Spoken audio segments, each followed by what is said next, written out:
I actually haven't told anybody yet that I'm planning to have top surgery except for my best friend and my parents. So anybody who's watching this who I already know probably will be surprised about that. What's up, y'all? It's Celeste, and I'm really excited right now. I'm like basically tearing up because I just booked my surgery date for top surgery. Hey guys, it's Celeste, and I'm leaving in just a little bit to go to my surgery. And I can't really think of anything clever to say, but yeah, I just wanted to make a final update before I leave. So see you on the other side.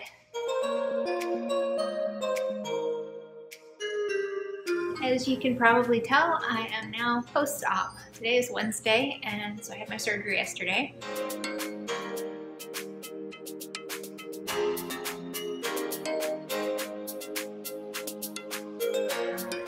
Obviously, looking very flat here, which I'm very happy about.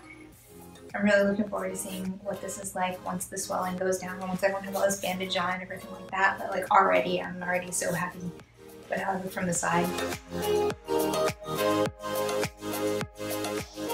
What's up, y'all? It's Celeste, and today is Monday, so it's post-op day 6. And in just a little bit, I'm going to Dr. Garramone's office, and I'm gonna have my reveal, and I'm really excited. First of all, to see my chest for the first time, but then also because I'm really looking forward to getting this bandage off and these drains out because they're really irritating. So, see you in just a little bit.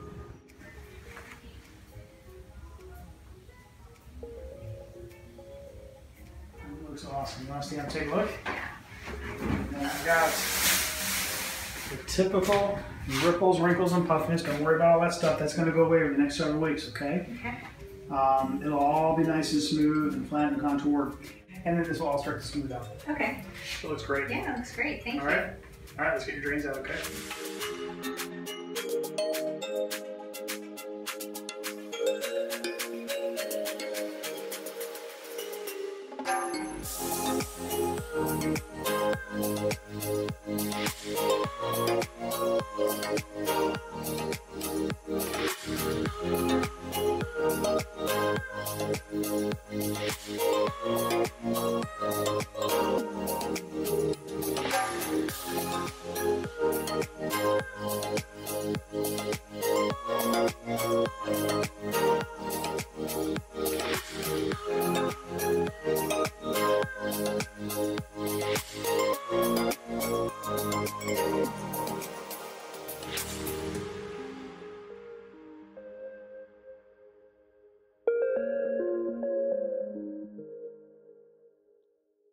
What's up, y'all? It's Celeste.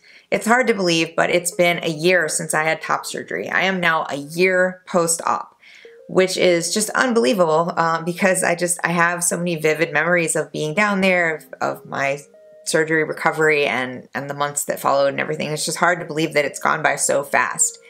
I posted on Instagram that I was going to be making this video, and I asked if people had any questions or specific things that you wanted me to talk about in this video and things like that. I got so many responses that I am actually going to be making a separate video that's like a top surgery Q&A. It will probably be in a couple weeks or so. I'm not sure exactly when, but I will be answering all of those questions. And if you're watching this now and you didn't answer that on Instagram, and you have questions that I don't answer by the time you finish watching this video, please leave them in the comments and I will add those to the Q&A. And also let me know in the comments if it's okay to use your name, your username, or if there's some other name you want to be called or whatever. So just let me know about that, and I will get to all of those. So if you're watching this expecting me to answer your question that you asked me on Instagram, not quite yet. I will get to it, but maybe I will answer your question. A couple of the questions that people asked are things that I'm already going to be doing this video, so if you're one of those people, then you're in luck. But for everybody else, you'll have to wait just a little bit longer.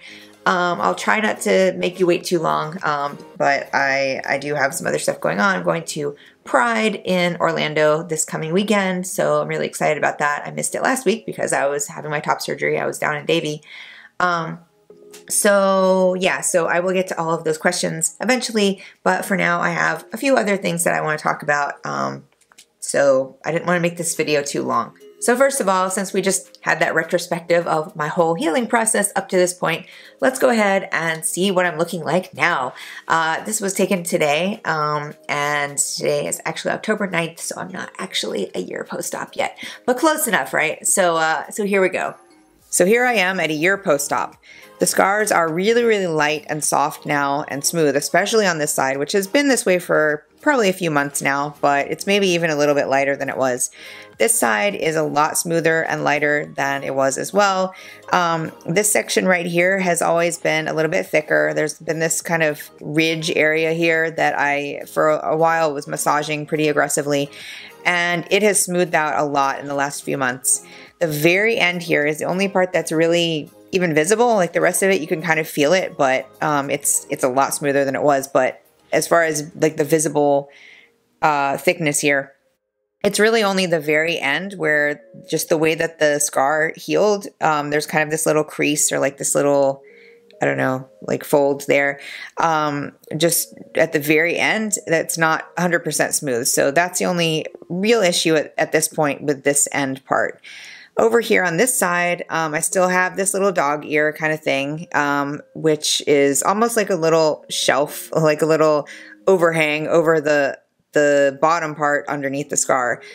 And this is probably my least favorite part of my whole chest at this point, just because it's, I don't know, I just don't like that part. Like when I just stand normally, it's like it just sticks out and it looks kind of weird. And then when I like start moving around, it looks even weirder. I don't know if I'm moving the right ways to show you that right now, but this side is a little bit like that as well. It's not really visible when I'm just standing here, not too much anyway. When I turn a certain way or like when I bend a certain way, it does kind of come together and like stick out a little bit. But it's not that big of a deal. It's more this side that I'm really concerned with.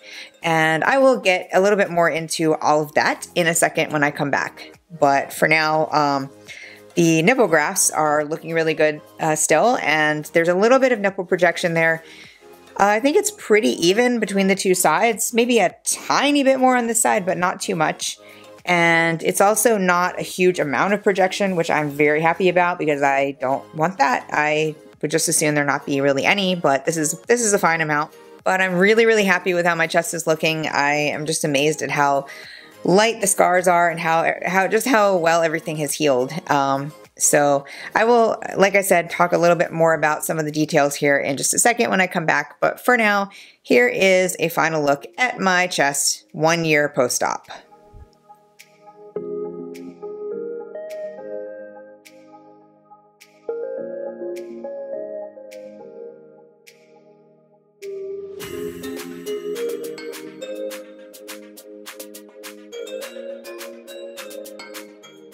So now that I'm back here talking to you, I will go into detail on those things that I said I would go into detail on. I actually talked to Dr. Garramone yesterday. I had a phone consultation with him. I had sent some pictures in last week of those sort of problem areas, the little tiny dog ear and then the little part in the center of my chest where there's that little crease, and just asked if there was anything that could be done about those, if I should just give it more time, what I should do.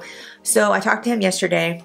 And he said that it wouldn't be that big of a deal to do a revision on those, that it would just basically be going into the office and just like doing it in the office. It wouldn't be like a big surgery or anything like that, which is what I figured. I figured it would be something fairly simple because none of what I have is really that big of a deal. And that's what he said as well. He said basically I could just drive down and get it done. I asked if it mattered if I like went ahead and did that now or if I should like wait a month or two, if that would make any difference with the healing and stuff. And he said that if I wanted to, I could spend another month or so trying to massage those areas like really aggressively and seeing how that does. And so I decided to go ahead and try that. I kind of think it's not going to be enough because I massaged my whole incision lines, and especially in those areas, pretty aggressively for many months, and it did make them go down. It mostly made the part in the center go down. That was the part that really went down. The sort of dog ear area really hasn't changed that much in a long time, even though I was massaging it, so I'm not real optimistic, but I decided to go ahead and try that because, I mean, if I could get it to go away on its own, then that would be great. I wouldn't have to drive down there and stuff, but it's only like 3 hours, so it's not that big of a deal if I need to go down there and get a revision done, and I would be happy to do that. So that's where I'm at right now. I'm going to be probably in early-ish November, if this is still how it is, or if it's still not gone, basically, then I'm gonna probably call the office and just make an appointment for a revision. So we'll see what happens with that. I'm kind of expecting that I probably will still have the revision done, but figured I might as well try this because it's not like there's a big rush to get it done or anything, so we'll see. And by the way, I just want to say again how freaking awesome Dr. Garramone is. Like, he is such a nice guy. He's so easy to talk to. Like, literally one of the absolute kindest, chillest doctors that I've ever been to. He's so respectful and so just down to earth and just easy to talk to. Like, I mean, I've had a lot of nice doctors in my life, and I've had a lot of doctors in general in my life. Many of them have been very nice and very friendly and stuff, and even warm, but I don't know, there's just something about Dr. Garramone that's like really chill and just like really, I don't know, cool, that he's just really easy to talk to, and I really like the way that he talks to his patients. It's very respectful, like as if like he's clearly the expert in the topic that you're talking to him about, but he doesn't talk down to you, and I really appreciate that so much because not all doctors do that. And I mean, he was just like asking me like how I was doing, just like we were just like talking about normal stuff, not even just about the chest stuff. Just because he's such a nice guy. So yeah, I just wanted to give a little shout out to him again for that, because it's just such a pleasant thing to talk to him, to have a phone consultation about surgery, and to have somebody that's just so nice and friendly to talk to. It just makes it so much better and so much easier. And really everybody in the office is like that. So yeah, so just wanted to give an extra little shout out to them, because I know I've talked about it a million times before. I made a whole video about how I chose him and my experience with him in his office and everything, and I was pretty positive in that video. But I don't know, I just feel like I'm very appreciative of that, so I just wanted to mention it again. So like I said, it's kind of hard to believe that it's actually been a year since I had top surgery. It's really weird for me to think that for over 2 decades, I had this part of my body that I was so uncomfortable with, and just carried that around with me for like over 20 years. And that was just like a normal part of my life. And for most of that time, I didn't understand why I was uncomfortable with it. I thought that it was just like a general body image society thing. I don't know, like some weird thing about me that I just didn't like that part of my body. I just didn't like my body in general.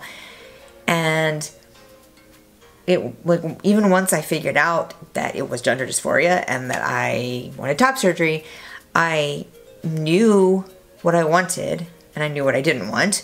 But until I actually had top surgery, I feel like a lot of the dysphoria that I had around my chest was something that I had just become so familiar with that it became just so normalized for me that I couldn't even really like feel all of it consciously until after I had top surgery and had this gender euphoria about my chest, and that really highlighted for me how much I wanted and needed to have this done, how much I wish in so many ways that I could go back and get those 20 plus years back of my life that I spent carrying around this part of my body. And it's not even just that part of my body, it's like the way that it impacted my self-image, as well as like things that I did, activities and interests that I abandoned, largely because of that, even though I didn't know that at the time. But I became a lot less active after I developed, and I was not at all aware of that or why or anything, but in hindsight, like I can see that. And now that I have this body. I just feel like this is how it should have been all along, and it's hard not to feel sad about that, about those 20 years that I didn't have that, and I don't know, and everything. But I don't want to be sad in this video. What I'm feeling right now is so positive, and just like I love my chest so much. I still, like a year later, I still, every time I look in the mirror, every time I like put my hand somewhere and like I can just feel my chest, I just can't believe that this is my chest. I'm still just in so much awe and so much, like, it's still so exciting to me. It's not something that, like, it is something that feels normal and like I'm used to it. I'm completely used to it. Everything feels completely comfortable. That was pretty much immediate. But at the same time, like, it's not something I take for granted. It's something that I just, like, I am still so excited about. Like, every time I put on a shirt, every time, just like anything to do with my chest, I'm still so excited about. And it's just, it's the most amazing feeling. Just being able to feel this way about myself, because I spent so long not being able to do that. And it's just awesome, having this opportunity. I know a lot of you watching this are yourselves waiting to have top surgery, or planning, or hoping, or maybe just thinking about it for now. And I know that it's hard. I know that it's hard to wait, and it feels unbearable sometimes. It feels like your day will never come. It's hard to watch other people going through their recovery and feeling like they've already had it, and it's just like, why them and not me? I know that's hard. Just try to hold on. Your day will come, and it will feel worth it. It will feel so good. Even though you have to wait. I know that it's not fair that you have to wait. I wish you didn't, and I'm crossing my fingers for all of you out there that that you will have your top surgery as soon as possible, and that everything will go smoothly with it. But in the meantime, just try to hold on and just try to stay positive. You will get here. A couple other little updates. I think I forgot to mention this in my last update, but around the 9-month mark, I stopped wearing the Mepitac tape, which is silicone tape. I was planning to wear it for a year, but around that time, like around 9 months, I don't know, I just felt like it wasn't really necessary. For one thing, it had gotten, because it was this middle of the summer and it was so hot and just, I was sweating all the time, the tape wasn't sticking as well anymore, and it was kind of annoying having to deal with that, and so I was kind of just annoyed with it. But also, I just felt like I didn't really need it anymore, so I don't know, so I just kind of started to get a little bit lazier with it, and then I was just like, all right, well, I guess I'll just stop now. And I think that was fine. After a certain length of time, the main benefit of wearing tape is more just about keeping the scars covered. At least that's my understanding. I think that the tape itself can still affect the healing of scars even like years later, but it's not as pronounced. It's more the effects of it are stronger earlier in the healing process, from my understanding.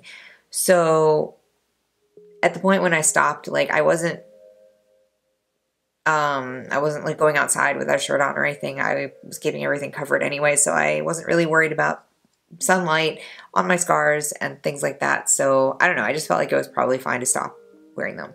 And I think it was. I think my healing has continued to be fine, and my scars are lightening still, and everything's going great. So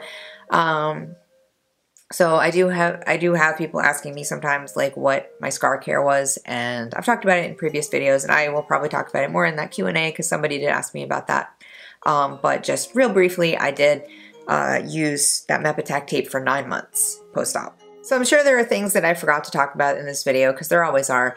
But if I think of anything else, I will just stick it in that Q&A. Even if nobody else asks me about it, I'll just put it in there. But if you do have any other questions of things that I didn't talk about here that you want me to talk about regarding top surgery, please leave them in the comments. I will get to them in that Q&A. And if any of you watching are going to Pride this weekend in Orlando, then let me know about that too. Maybe we can meet up. And think that's about it. Thank you so much to everybody who has been following my journey and who has been supportive and just been there for me. It's been really awesome being able to document this and have people along the way with me, and just, I don't know, just feeling like I'm not alone, and that I'm helping people by doing this. That means so much to me. Whenever people tell me that, like, it really just makes my day. It makes me so happy to know that anything that I'm doing here is helping people. So thank you to everybody who comments and likes my videos and sends me messages and all that stuff. Like, it makes me so happy to know that I'm making an impact. So thank you for letting me know that. And if you like this video, you can give it a thumbs up, and you can subscribe to see more of my future content, and hit that notification bell so you don't miss any of my upcoming videos. Thank you so much for watching, and I'll see you guys next time.